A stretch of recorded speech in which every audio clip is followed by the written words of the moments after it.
I dedicate this, real talk, man. I dedicate this song to, God dang it. Don't nothing work right for Uncle Mike.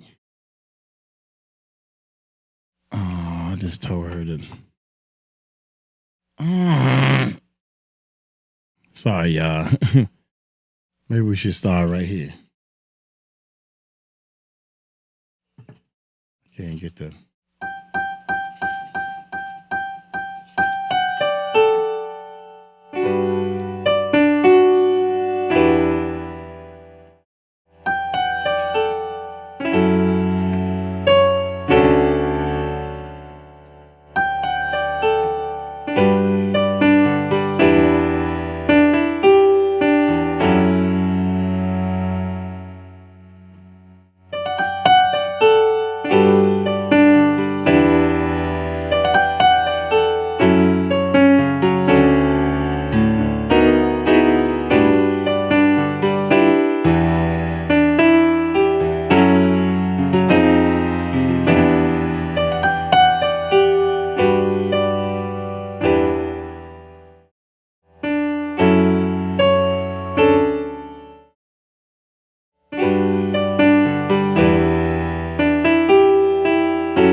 That's the most damn,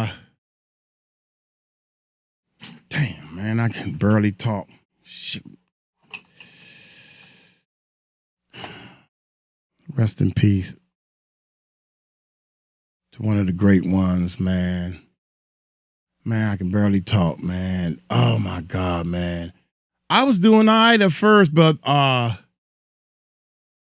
Paperwork did a video, man, and at the end of his video, man, he got to crying because I don't think he was crying over the Angie Stones only, right? I'm gonna say only. I think a strong brother like him was hurt over all this negativity that's in this world, especially in the music industry. I think it's safe to say that. Because I think that it's sad that you can't just be an artist. You have to play so many hats. You have to do so much in this business of music to market and promote your music, your YouTube channel, your talent, your art, or whatever, man. You can't just that's why social media is so important in a lot of people's lives. I'm sorry, honey, she couldn't see me. The modern technology is so important in everybody's lives, and I'm still shocked over the people, like, I don't know if Clive Davis and all these other people who allegedly is doing bad things. I hate touching this mic because it makes so much stupid noise. But the people that are doing so many bad things in the entertainment business, period. And when I say entertainment, I'm talking about movies, even in sports. Even in sports, y'all, is that's not cool. But the talented people are the ones that just want to be honest and live a normal life. The snakes are the ones that get behind the pen and paper and have to lie and cheat and steal to get their way up top. And those are the ones that take advantage to make it look like something, get you to sign a piece of paper that probably have a carbon copy of the real contract that they going to file. So when you signed it. Well, I don't know what I'm signing because I don't know all this top of the line wording and all this stuff. I don't know, man. I just know that something ain't right. Angie Stone's last call to Clive Davis exposed. Fans say this ain't no coincidence. I guess that's what that. Yeah. Gotta get the mouse over here, man.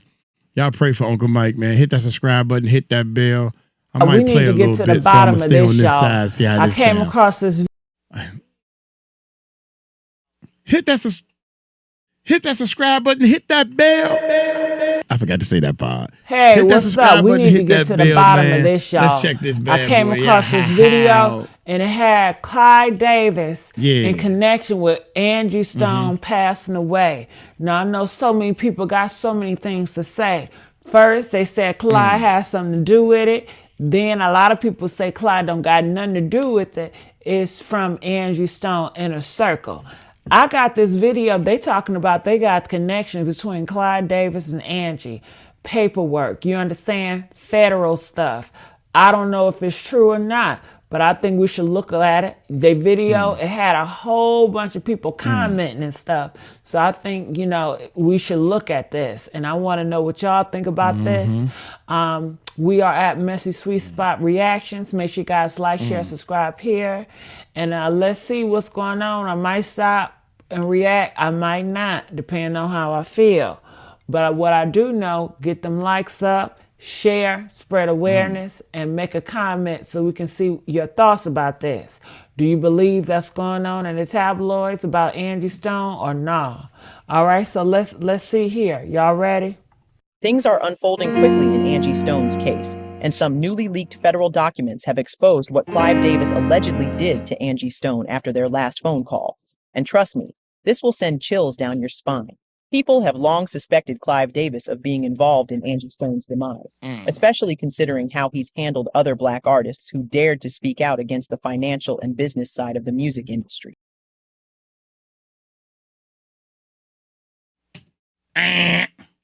Other artists, not just the Black ones. Why we always got to point out that color? Other artists. There are other artists that maybe Black people don't know about that was off and hurt and was done wrong. Jesus, man. Why we got to, we the only race to call that race card real quick. The only race that does that. Why? Of being involved in Angie Stone's I just want to know why. Especially considering how he's handled other Black artists who dared to speak out against the financial and business side of the music industry. But here's the real question. What exactly did Clive say to Angie before that concert? The one that ultimately led to her demise. And more importantly, is he currently under investigation? Let's break it all down. I left Clive because, once again, I was the teacher bringing in all the students. I think I was rubbed the wrong way when I found out I didn't make the Oprah show because of my weight. Angie Stone was an artist who gave so much to the music industry till she took her last breath. Yet despite all her contributions under Clive Davis, she knew he had been taking advantage of her, both emotionally and financially, for years. It wasn't until she finally mustered the courage to write him a letter requesting to be released that things took an unexpected turn. Given everything that was going on at the time, Angie expected resistance. But to her surprise, Clive Davis was more than willing to let her go. So easily, in fact, that it felt a little suspicious. When I walked away, nobody really looked up. I just felt like I was kind of pushed out, if you know what I mean, because intuition is a mother. Yep. You feel me? Angie could feel it in her bones. Something shady was happening behind the scenes, and she was being set up as the industry's scapegoat for the season. Her greatest strength, yet also her biggest weakness, was her kindness and naivete. And let's just say Angie was always willing to help, and it was in doing so that she had pulled some strings to get D'Angelo a spot under J Records, which was owned by Clive Davis, after he had been dropped by his previous label. But while she was busy looking out for him and others, she had no idea that a secret meeting had already taken place. One designed to slowly push her out, not with a dramatic fallout, but with just enough quiet frustration to make her leave on her own. According to Angie, D'Angelo's manager had struck a deal with J Records to cut her out completely, possibly because he had no idea that she was the one who helped D'Angelo land the deal in the first place. She later talked about the betrayal, saying, "I believe his manager at the time, not knowing the deal had come through me, basically made another deal.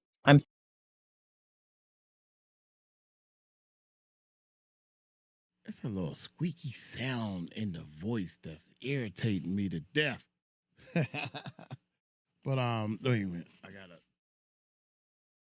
Angelo land the deal in the first place. Maybe she later talked about the betrayal, saying, "I believe his manager at the time, not knowing the deal had come through me, basically made another deal. I'm thinking they made a deal that D'Angelo will come, but I will have to leave." It was a harsh reality check. And Angie found out that loyalty didn't always go both ways in the music industry.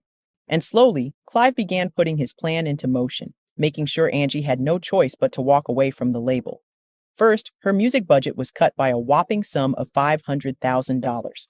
Then, the body shaming began, so relentless that Angie eventually joined the Celebrity Fitness Club show just to shed some weight under the mounting pressure. But the final blow, the one that truly broke the camel's back, came when she was sidelined and told by Clive Davis to change the title of her album, Diary of a Soul Sister, simply because Alicia Keys had a project titled The Diary of Alicia Keys. What Angie didn't realize at the time was that this wasn't just a coincidence. It was all part of a carefully orchestrated plan to push her out early, making it easier for Clive and UMG to take control of her royalties, and eventually they did. Throughout Angie's career in the music industry, she worked like an elephant but received the reward of an ant. And it all started under Clive Davis, like we've already seen. According to Angie, Clive had made her write some of the biggest hits for major artists, but she never received the recognition she deserved. In fact, her group, The Sequence, was responsible for writing some of Sugar Hill Gang's biggest hits, yet no one knew about it because Clive Davis had placed a gag order on her. She was silenced illegally, unable to speak out about the injustice, even as she was being exploited in the most ruthless and calculated way ever. Well, we don't want to talk about all that stuff at Sugar Hill, so they kind of gag ordered me not to talk about. So they want to it's a brand new artist coming out. Right. Got you. And because I'm a singer now and they want to focus on that, and I'm like, I don't have a telescope into the future, not knowing what it was going to be, how it was going to be. All I know is I'm in this game for somebody. Gotcha. This pretty much explains why all Angie had known in the music industry was survival mode. I mean, despite earning millions over the decades, which was more than enough for an early retirement, Angie still continued touring, even up until days before her demise, just to keep food on her table. And here's the gag. Angie didn't realize the full extent of it all until much later, in November of 2023. As many of you already know, that's when she almost lost her life from a poisonous injection that could have been mistaken for pneumonia. It was only after this life-altering experience that Angie began connecting the dots in her finances and realized that her publishing, royalties, and mechanicals had all been stolen. But get this, one of the most devastating discoveries Angie made was that many of her songs hadn't even been properly registered. People that were working on my behalf never even registered the songs. All the songs that I've done, I'm only coming to find out they were not properly registered by the companies that I signed over to. And this wasn't some mere mistake by Clive and UMG. It was a deliberate act to rob her of her royalties, credits, and recognition, leaving her unable to track her sales and streams. With all the discoveries Angie made, she eventually began assembling a legal team, which she referred to as her Diesel team, to help her reclaim everything that rightfully belonged to her. So you got to get a diesel crew, and I call them a diesel crew, to go in and rectify the issue. Angie was gearing up for a battle, and with the way she boldly called out the industry, it was clear that some big names were starting to get nervous. I mean, Clive and UMG must have been surprised, wondering where Angie was getting all that boldness from, especially considering how many artists like Prince, Michael Jackson, and Phyllis Hyman had seen their careers and lives come to an abrupt end because they challenged the industry's financial structure. In Angie's case, a recording obtained from her cloud even revealed that she had confronted Clive Davis about her. Phyllis Hyman? 𝗟𝗜𝗡𝗞𝗦. That's the first time. That's the first time I ever heard 𝗟𝗟𝗡𝗞𝗦's name. Yeah, they said she OD'd. I gotta research that. I was a big 𝗟𝗟𝗡𝗞𝗦 fan, and ain't no smoke come out of that. They just said that, I don't know, she unalived herself, and I don't know, man. Long story short, dang, young, she was tight, man. My bad, y'all. My bad. Here we go. He must have been surprised, wondering where Angie was getting all that boldness from, especially considering how many artists like Prince, Michael Jackson, and Phyllis Hyman had seen their careers and lives come to an abrupt end because they challenged the industry's financial structure. In Angie's case, a recording obtained from her cloud even revealed that she had confronted Clive Davis about her missing royalties just 3 days before she passed. That alone shows just how fed up Angie was with the industry. And let's not forget that this alleged phone call Angie made to Clive also raises serious questions about whether the accident was truly a coincidence. I mean, the timing speaks for itself. And a close friend of Angie's allegedly revealed that she contacted me that morning expressing concern for her safety. But from all we've seen so far, the industry has been working hard to convince the mainstream media that Angie's death was just another regular road accident. No wonder many celebrities have been oddly silent since Angie's passing. Even though it was clearly a case of foul play, no one is stepping up to demand justice. The only person in the industry who has been vocal about it is Paxton Stone, who was part of Angie's Diesel team. When she speaks of the Diesel crew, she's talking about us, the West Coast crew. She talks about her team that has discovered things and has unveiled things for her. According to Paxton Stone, Angie and her Diesel crew were already in the process of registering her songs when they discovered that several of her tracks were registered under the name of a person who was once close to Angie. It was at this point that Angie realized she had been dealing with enemies both within and beyond the industry, people who, for a long time, had pretended to be in her corner. After all these shocking revelations, the powers that be struck before Angie could fully blow the whistle. And by blowing the whistle, I don't just mean Angie calling out the industry on her live streams like she was doing.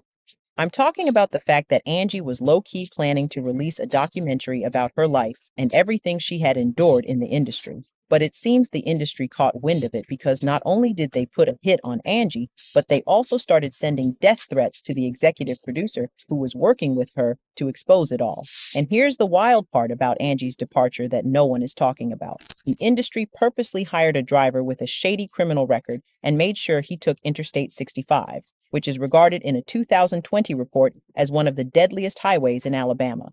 And as you may already know, 𝗟𝗡𝗡𝗞𝗦, the driver who drove Angie Stone on that particular trip to Atlanta, wasn't even her regular driver.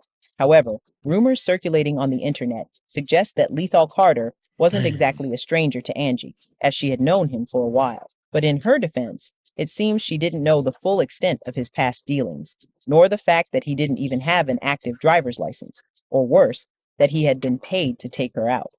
See, reports even added that 𝗟𝗡𝗡𝗞𝗦 had been drinking heavily just before the drive in order to make Angie's demise look like a reckless road accident. And for a while, people were actually buying into the sketchy story until all the receipts began flowing out.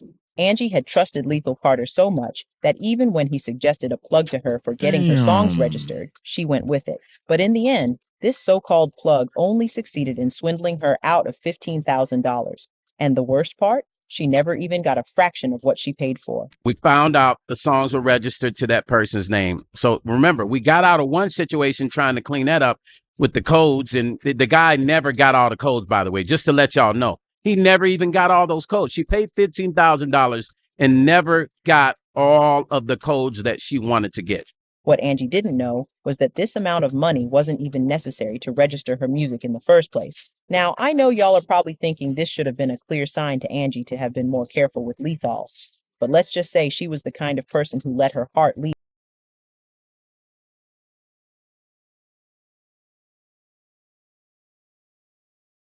Man, I'm trying to figure out. Rest in peace to Angie, and you probably, sweetheart, you doing the best you can, but it don't cost $15,000 to register a song, and the songs are not, they're not that valuable. That's the part of, trust me when I tell y'all this, man. It's the marketing and promotion that behind the song. The song is not that valuable. If you can make a song about a goddamn cotton picking rat, Michael Jackson made a song about a rat, and you made it valuable. We are the world, we are the children. What happened to that song? Is that song valuable, the publishing and all that stuff? Whatever happened to all that? Fundraising on the song. Ain't nobody asked no questions. Fundraising went right into everybody's pocket. The big wig's pocket. Ain't nobody asked no questions. Y'all raised money. How much money did y'all raise, by the way? And who did it help? Did y'all feed somebody? Where the food at? Come on, man. We got this stuff all twisted. She paid $15,000 and never got all of the codes that she wanted to get. What Angie didn't know was that this amount of money wasn't even necessary to register her music in the first place.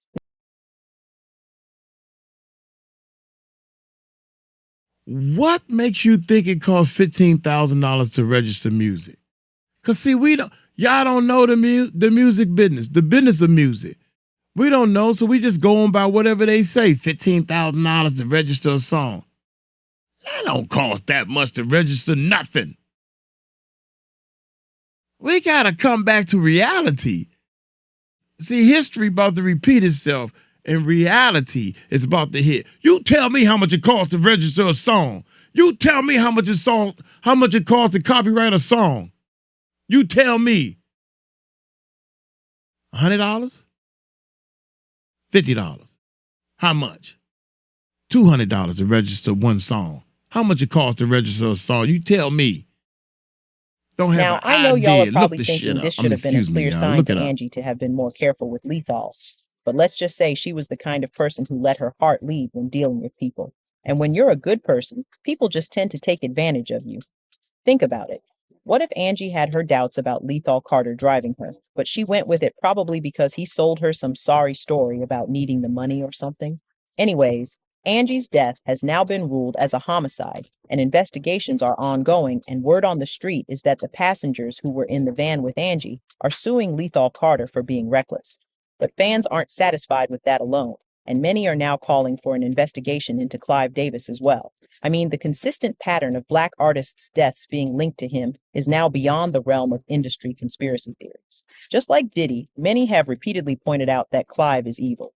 However, it seems Diddy was just a small fry in comparison to him, and for those of you who don't know, Clive Davis was actually Diddy's mentor in the industry. This explains why Diddy was able to get away with so many atrocities for such a long time, until he started getting way too reckless, and Clive allegedly had to take away his protection. Now, the more you dig into this hot mess, the more the pattern becomes impossible to ignore. Just like those mysterious bathtub deaths and pneumonia-related fatalities, which always befell those who were closely connected to Diddy, it's almost the same way those under Clive were dying. I mean, just take a look at Brittany Murphy, for example. Rumors swirled that she knew far too much about Diddy and his business dealings, and in the end, she lost her life in one of the most unsettling ways imaginable. Then there's Kim Porter, who, just before her tragic death, was reportedly planning to release a tell-all book about her life with Diddy. And what about Aaron Carter? Much like Angie Stone, Aaron had made a video calling out the music industry for owing him an insane amount of money. On top of that, he also hinted that some powerful industry figures were trying to take him out, but everyone ignored him until he was eventually found lifeless. And the list of these artists continues to grow, each one with ties to Diddy or Clive Davis, and all of them mysteriously passing under suspicious circumstances. And have you noticed how the industry always tries to paint most of these deaths as suicides or mere accidents? Yeah, that's exactly why investigations into them are always rushed and quickly closed, leaving behind more questions than real answers. But this pattern can't simply be brushed aside anymore. Now, Diddy is behind bars, but whether Clive Davis will eventually face justice before his time runs out is a question that only time can answer. But I want to hear from all of you all about this entire situation. Do you think Angie Stone's last phone call to Clive Davis was somehow linked to her untimely demise? And was there something more to that conversation, or was it just a coincidence? And what about Angie's family? Do you think they will get the justice they deserve for their mother's tragic death anytime soon? Or will the system continue to sweep situations like this under the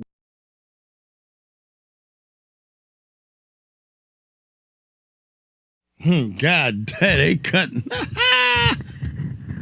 I ain't trying to do that, man. I'm not going to cut you in the middle like that, man. I'm not going to do that. But what I am going to do is I'm going to dedicate this song that I've been working on for years. And I haven't played in like 8 or 9 years, y'all. So I'm starting to play for you guys, and I'm hoping that y'all can see or whatever, because my room ain't set up for me playing. But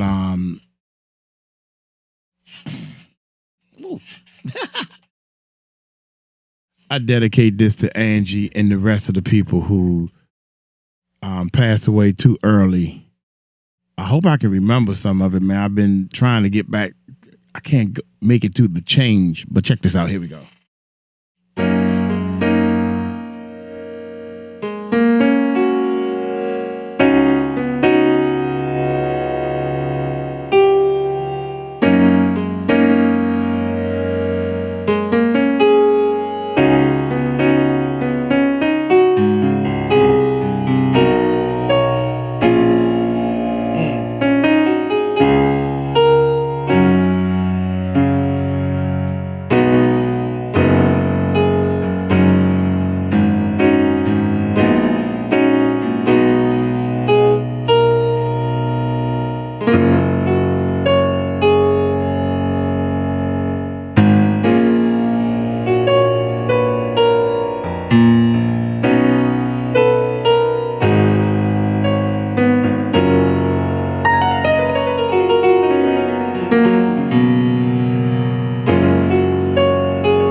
That's enough. I'm messing up now. I'm rusty, y'all. I'm rusty. Look here. Let me know if you're an ender. Shout out to everybody who enjoyed the channel. Shout out to everybody who support the Music Recording Network. We're gonna start doing music. I'm just warming up little by little, man. I need to spend about 5 days in this room, just me and that piano, and start exercising and everything. In fact, as soon as I turn this camera off, that's what I'm gonna do, start exercising and stuff. I stopped playing for about 8 or 9 years, man. I wanted to be a normal person, because it's funny how not only are the people in the music industry, you in a band, you got people in a band that everybody think they know. Everybody has an opinion. So you got 5 or 6 people in a band, everybody think they know better than you. I would think, this is what I would think. So since I made it the furthest in the music industry, and I ain't talking about the lies, because there's a lot of people that claim they made it so far with the lies and stuff. Okay, whatever. You can act like you are a producer, or you can play an instrument. You can act that way if you want. But when you get on stage and you jam out and you tear everybody up, and people come up to you and not nobody else in the band and tell you how great you are, yeah, that's when you know that you have studied your craft, studied to show yourself approved. Angie Stones was one of those great ones. She made it without the look that Clive Davis wanted. You know, what is it, Alicia Keys? They pointed to her, you know, and not Angie Stones. Angie Stones did her thing, girl. She did her thing. And every time she wrote a song, people was stealing and stuff and all this stuff. girlfriend, from that point on, I'd be like, you know what? From here on out, I'm doing everything my way. And that's what Uncle Mike said. From here on out, I got to do everything. I had to build up the YouTube channel. I built up my staff for people. I had to cut ties with people along the way. I quit a band. I said, man, this ain't, y'all don't even want to look another way. Everybody keeps saying go-go can be big and go-go can be put on the map. And I keep telling people go-go would never, ever. It takes too many people to make the one sound. Hip hop and rap, it takes a rapper and maybe a hype man and maybe a DJ. 3 people. It takes 9 people to make a go-go sound. That's 9 different attitudes, 9 people you got to travel with all this equipment. Too much violence it brings. Hip hop bring a lot of violence, but you only got 3 tickets to buy. two hotel rooms compared to 9 hotel rooms, or half of that. 8 hotel rooms. I don't know. Anyway, long story short, it takes too much equipment to make go-go music. People don't look at this side. They just tell me, man, go-go can be put on the map. It cannot be put on the map because it costs too much money to put out compared to the ticket sales. The math is not adding up if you know business. Shoot, you can make $1 million off of anything if you know the math. You can sell a rock. That's been proven if you know the math. What are you saying, Mike? I don't know what I'm saying. Only thing I know is it's time for a change, man. It's time for a change in the music industry. It's time for a change in the world. It's time for the honest people to stand out and start helping each other. With that being said, I'm going to get on up out of here, man. Hey, let me go back to playing. Y'all take it light, take it slow. Tell them Uncle Mike told you so. Peace out.